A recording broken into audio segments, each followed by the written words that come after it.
잘못 그 심판위원한테 꽂히면 죽어요. 관중한테 떨어지면 어떻게 돼요? 대형 사고 나요. 심지어 선수들이 좀 더 던질 때 부드럽게 던지기 위해서 을 묻혔대요. 안녕하십니까. 스포츠 동아에서 체육 기자로 일하고 있는 장은상 기자라고 합니다. 반갑습니다. 여기저기서 스포츠 중계하고 있는 한명대입니다.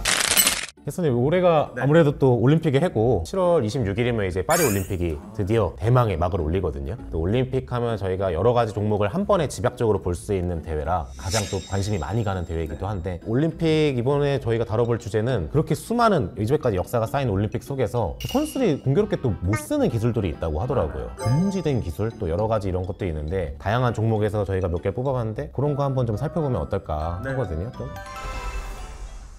첫 번째로 일단 나오는 거는 가장 유명한, 그림부터 보고 가시면 멀리뛰기에서 나온 기술이거든요. 이게 한 바퀴 굴러서 떨어지는 썸머솔트라는 기술이죠. 한번 설명해 주실 수 있을까요? 저 동작, 그러니까 썸머솔트라는 동작은 다이빙 중계를 하시는 분들은 많이 들으셨을 거예요. 한 바퀴 반 돌아서 두 번 넘어서 떨어지기, 뭐 이런 게 이제 공중제비 썸머솔트라고 이야기를 하는데, 멀리뛰기에서는 썸머솔트가 안 됩니다. 금지됐어요. 왜 그럴까요? 아마 80년대 뭐 대학을 다녔던 대학 대표 중에 한 선수가 저 썸머솔트라는 기술을 시도해서 나름 거리도 괜찮고 성공적이었거든요. 근데 이게 보시는 대로 위험해요. 이게 잘못 떨어지면 목으로도 떨어질 수가 있고 큰 부상으로도 이어질 수가 있어요. 사실은 이 동작을 하면 좋은 기록이 나올 수밖에 없는 게 공기의 저항을 피할 수 있잖아요. 보통 멀리뛰기를 할 때 쭉 상체를 일으켜서 그대로 앞으로 나가는 그런 동작이잖아요. 근데 이렇게 들어가면 조금 더 유선형이 되는 거죠, 몸이.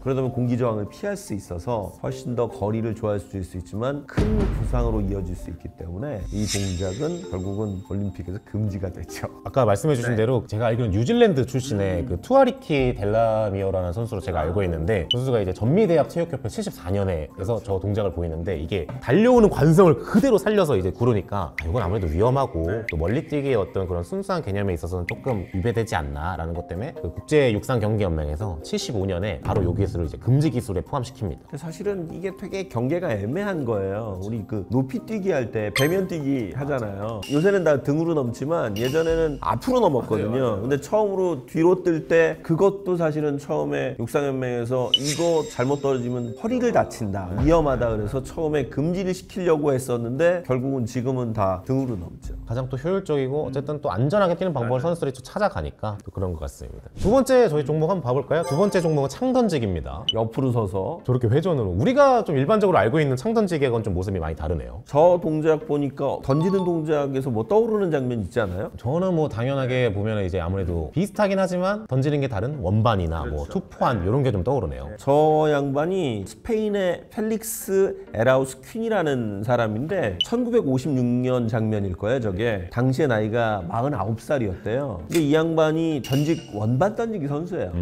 원반 던지기 선수니까 이제 저런 식으로 던지면 훨씬 더 무게중심을 이용해서 멀리 던질 수 있을 것 같다라고 해서 던지기 시작을 했는데, 이 사람이 스페인 출신이라고 말씀드렸잖아요. 그래서 이렇게 던지는 게 스페니쉬 스타일. 그래가지고 스페인에서 따온 거군요. 그래서 스페니쉬 스타일로 던졌는데, 진짜 던졌는데 당시 세계 기록보다도 30m를 더 던져요. 차이가 많이 나네요. 네, 이렇게 되면 괜찮다, 획기적이다 라고 생각을 했었는데 결국은 금지되죠. 너무 위험하죠? 위험해요. 왜냐하면 이게 사실은 이제 세계 육상대회나 올림픽 가보시면 아시겠습니다. 이게 네트가 쳐져 있어요. 그물이 딱 쳐져 있어서 약 30도 안쪽으로만 이게 던져야 되는데 이게 어디로 날아갈지 모릅니다. 잘못 그 심판위원한테 꽂히면 죽어요. 관중한테 떨어지면 어떻게 돼요? 대형 사고 나요. 심지어 선수들이 좀 더 던질 때 부드럽게 던지기 위해서 비눗물을 묻혔대요. 이거는 어디로 날아갈지 알 수가 없는 거죠. 잘못하면 본인이 찔릴 수도 있어요. 그냥 운 좋게 하나 걸려라 약간 마인드로 약간 했던 거네요. 그래서 굉장히 위험한 동작이기 때문에 세계 연맹에서 이 부분도 금지, 그렇게 됐다고 해요. 다음 종목 저희 한번 봐볼까요? 탑3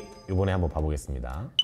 이번에는 수영이죠. 근데 한 선수가 맨 밑에 봐주세요. 안 나와요. 안 나와요. 안 나와요. 안 나오고 끝까지 들어옵니다. 이 자명을 이렇게 길게 해도 돼요? 저렇게까지 호흡이 저게 유지가 되나 저게? 아니 이 정도면 최소 25m에서 50m 정도 된다는 거 아니에요? 이렇게 되면 반칙 아닙니까? 이게 수영인지 잠수인지 진짜 약간 개념이 헷갈릴 정도인데, 아무래도 우리가 다 일반적으로 알고 있는 자명이란 거 아니겠습니까? 이게 물 밑으로 가는, 호흡을 안 하면서 이제 쭉 가는 건데 아, 이게 또 금지된 기술이라고요? 이게 사실은 상식적으로 생각하면 수영을 해야 더 빠를 것 같은데 저도 이제 준비하면서 알았는데 자명을 하는 게 저항이 없기 때문에 제일 빠를 수 있다네요. 아예 물 밑으로 가니까. 근데 이렇게 되면 사실은 말씀하신 대로 자명이지 수영이 아니잖아요. 영법을 전혀 할 수가 없는 거잖아요, 이렇게 되면. 그래서 1980년 중반에 미국의 그 버코프라는 선수가 발상의 전환에서 30m 이상의 긴 거리를 헤엄쳐서 가는 자명을 했는데 그렇게 해서 국가대표가 되면서 서울올림픽 대표 선발할 때 다 이 선수들이 세계 신기록을 자명을 해서 기록을 했다 그래요. 그러면서 러시아 선수는 자명으로 거의 45m를 전력으로 가면서 야 이건 좀 아니지 않느냐. 그리고 88년 서울올림픽 100m 배영에서도 일본 선수가 30m 이상을 자명으로 가서 금메달을 따내서 세계를 깜짝 놀라게 합니다. 그래서 이 사건을 계기로 해서 야, 자명이 수영은 아니지 않냐. 이제 그 거리를 15m로 줄이자. 그래서 1998년 세계선수권대회부터는 자명은 15m 이상 할 수 없게 제한이 됩니다. 아무래도 일반적으로 우리가 수영 레인을 한번 보면 이제 50m 기준인데 그거 15m라고 하면은 절반보다도 못 가서 이제 올라와야 된다는 거죠. 자명하고 그 다음부터는 이제 자유형이든 뭐 접영이든 영법으로 승부를 봐라. 맞아요. 약간 이렇게 되는 거죠. 이럴 거면 그냥 자명대회를 세계 자명대회를 만들어. 그것도 웃기긴 하겠네요. 그냥 쭉 해서 근데 문제는 자명을 하면 물론 이제 요새는 수중 카메라가 있긴 하지만 어디서 어떻게 밑에서 하다가 쑥 올라올지 모르잖아요. 자명대회는 따로 하거나 수영은 아니다. 네, 이런 게 이제 협회의 생각인 것 같아요. 요것도 자명만으로 수영에서 좀 기술을 다루는 건 조금 금지된 기술에 넣는 게 맞겠다. 그렇죠. 저희가 이제 두 번째 탑2 이번엔 배드민턴입니다. 배드민턴에는 스핀 서브가 있어요? 이게 작년에 굉장히 이슈가 됐던 서브 중에 하나인데 그 스웨덴의 마커스 린드쇼이라는 선수가 이제 처음으로 선보여가지고 당시 그 3월 폴란드 오픈에서 이걸 했던 거거든요. 설명을 어떻게 드려야 되냐면 그림을 보시면 아시겠지만 이걸로 할게요. 배드민턴 공이 보통 이렇게 생기지 않았습니까? 여기 두가 있는데 여기를 이렇게 잡아서 튕기는 거죠. 튕겨요. 튕겨서 회전을 일단 준 채로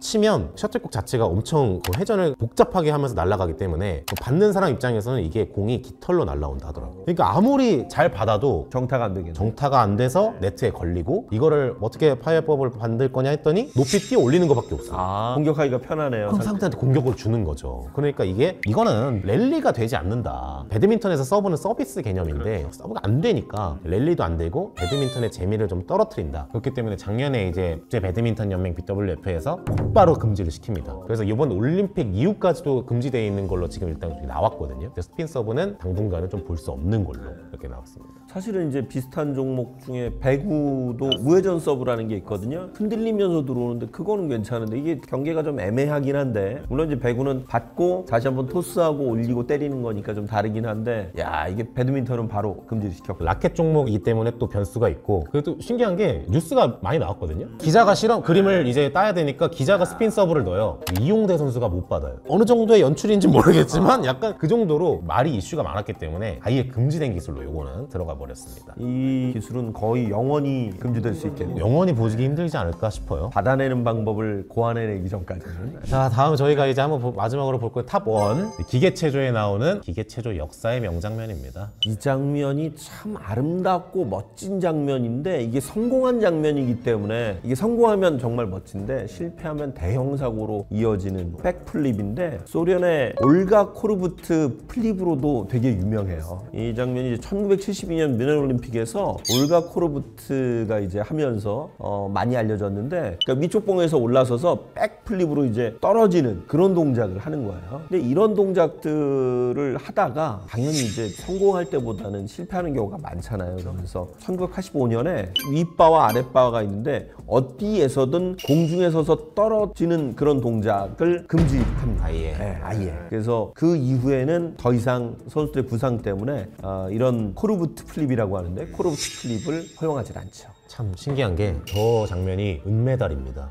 금메달이 따로 있죠. 금메달이 따로 있어요, 여러분. 뭐 우리가 체조하면 아무래도 여러 가지 뭐 사연이 많지만 저 당시에 저게 이제 뮌헨 올림픽이지 않았습니까? 여러 가지 정치적인 상황이나 이런 것 때문에 또 어쨌든 뭐 그 전에 기계체조는 워낙 여러 가지 종목을 다루니까 금메달은 동독 선수가 가져갔죠, 그때 당시에. 여기까지 하겠습니다. 여기까지 하겠습니다. 뮌헨 올림픽에 또 하나 이제 암울했던 게 그게 있어요. 그러니까 정치적으로도 굉장히 어려운 시기이기도 했고 좌우 진영 정도 나뉘어져 있었는데 그때 엄청난 테러가 있었어서 사실은 미넨 올림픽이 올림픽 역사상으로도 굉장히 어두운 그 올림픽으로 자리매김을 하고 있거든요. 그런 대회에서 이제 뭐 대단한 기술을 써서 성적을 낸 건 좋지만 그 이후에 선수들이 올림픽에 나오기 위해서 얼마나 많은 훈련들을 하겠어요. 그러면서 머리로 떨어지거나 허리로 떨어져서 선수들이 평생 안고 갈 장애를 안게 되는 그런 부상을 입어서 체조라든가 평행봉이라든가 이런 기계체조, 체조 종목에서 좀 위험한 종목들, 위험한 기술들이 서서히 사라지는 계기가 됐었죠. 저 기술이 얼마나 어려운 거냐면요, 여러분. 코르부트 선수가 저 때가 아마 전성기로 제가 알고 있는데 미넨 올림픽 72년이잖아요. 76년 몬트리올 올림픽에도 코르부트 선수가 나가거든요. 저 기술을 시도해요. 실패합니다. 어느 정도 전성기가 이게 지난 사람은 이제 원작자도 이제 하기가 어려운 기술이라는 거죠, 그 정도로. 체조가 그만큼 어려운 종목이고요. 특히 이제 그 선수들 중에는 저 동작을 따라 하다가 떨어지면서 연습 중에 턱으로 착지를 해서 뭐 척추골절이라든가 사지마비를 판정을 받는 경우도 꽤 많았었다 그래요. 그러면서